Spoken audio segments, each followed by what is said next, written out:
It's a debate that's been going on ever since the first comic book movie, and one that I'm officially adding my name to. Today, I talk about why superhero movies don't need to be accurate to the comic books they take inspiration from. Stay tuned. Hey guys, my name is DJ, and I have said multiple times on this channel now that I believe you can change comic book movies so that they don't fully follow the source material they're inspired by if it means for a better movie. Sure, comic books are fun. However, not everything will be adapted well to screen, and not everything needs to be exactly how they are in the comics. Does this mean I agree with every single change made in these movies? No, of course not. Things like changing the character of Taskmaster into a washed-down puppet for the Black Widow movie, and having the Civil War story be a much smaller element than in the comics, those are prime examples of major changes made by the people making these movies that I wholeheartedly disagree with. However, that doesn't mean that all the changes made in these movies are inherently bad. And well, I might as well just start this conversation by talking about the biggest point of contention for hardcore comic book fans in relation to this topic. So, to lay my cards out on the table, I have always liked the Mandarin twist in Iron Man 3. I know it's a pretty big change from the Mandarin comics, but I still really like this twist. Having the Ben Kingsley character act more as a pawn for the Mandarin rather than being the true face of the organization, that right there is pretty interesting to me. Not only is the twist pretty funny with all the actors in that scene doing a great job selling the whole thing,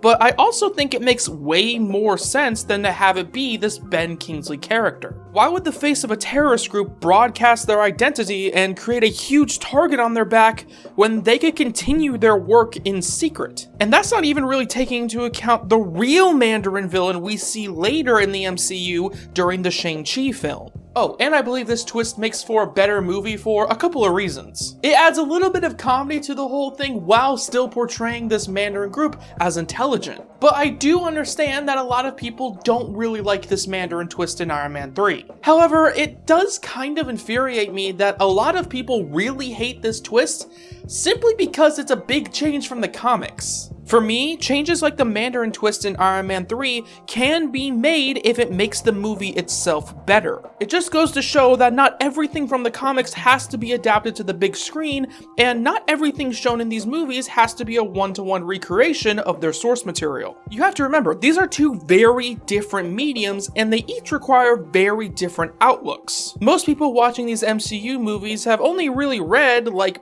3 comics in their time. Maybe. And if these movies decide to change something from the comics to better fit the world portrayed in their film, then I'm all for it. While there are plenty of adaptations that have changed characters for the worst, there are still those examples of characters being changed ultimately for the better. Sometimes these movies make a change from the source material that ultimately ends up leaving a positive impact on these comic book characters long term. And the most obvious change for good has to come from the MCU's version of the Guardians of the Galaxy. In the movies, these hilarious outlaws travel around the universe in a hunt for 2 things: money and a good time. They constantly bicker, belittle each other, and kill anyone in their way of a fat paycheck. However, before the movies, the Guardians were incredibly different. They were actual heroes saving the universe on multiple occasions. Hell, not even the members of the team were the same. Star-Lord was a war veteran. Gamora actually looked back fondly on her time as a killer,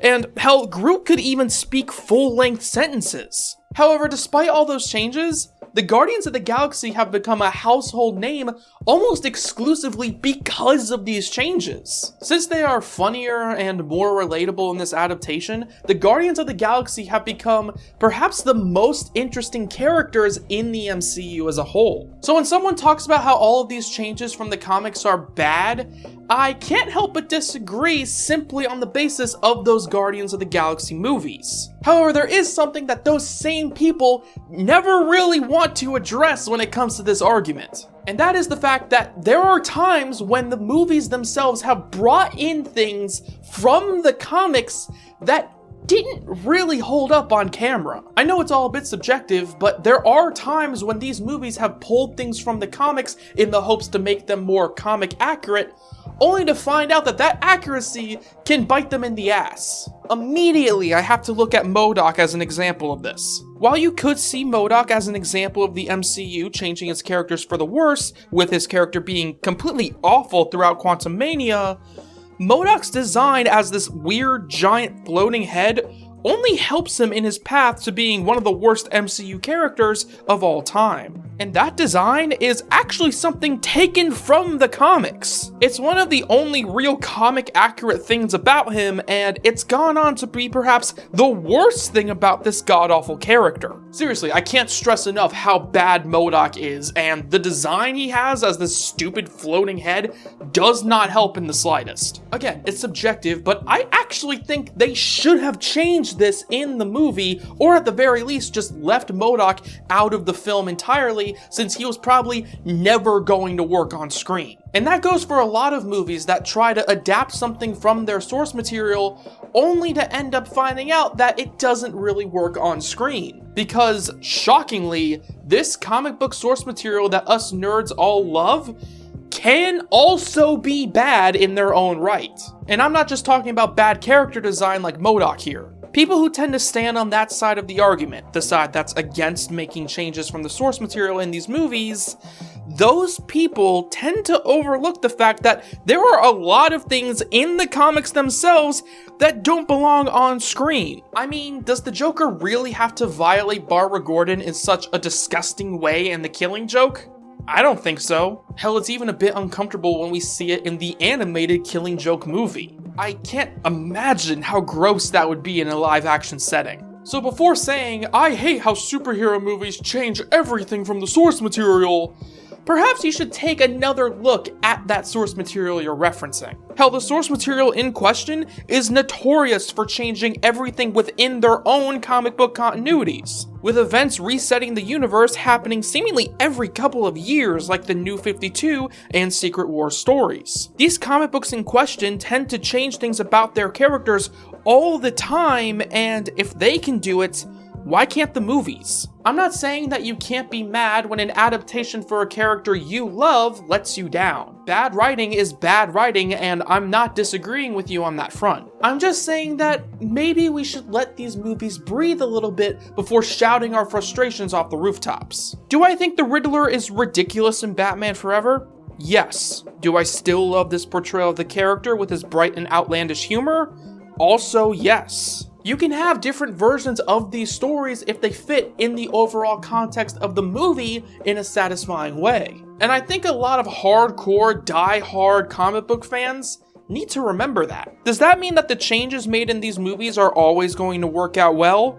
Of course not. Different doesn't always mean good, but I can still respect when a movie attempts to try something new with these characters. And sometimes, I'm pleasantly surprised when a comic book character is portrayed in a new and exciting way. Because you never know. These differences can transform these comic book characters into unique icons of the big screen. Thank you all so much for watching this video. What side of the argument do you fall on? Do you hate it when comic book movies change things from the source material? Or do you fall on my side of the argument that doesn't really care about the changes if it means for a better story? Be sure to like, comment, subscribe, and all that good stuff. But until next time, have a good day. Bye-bye.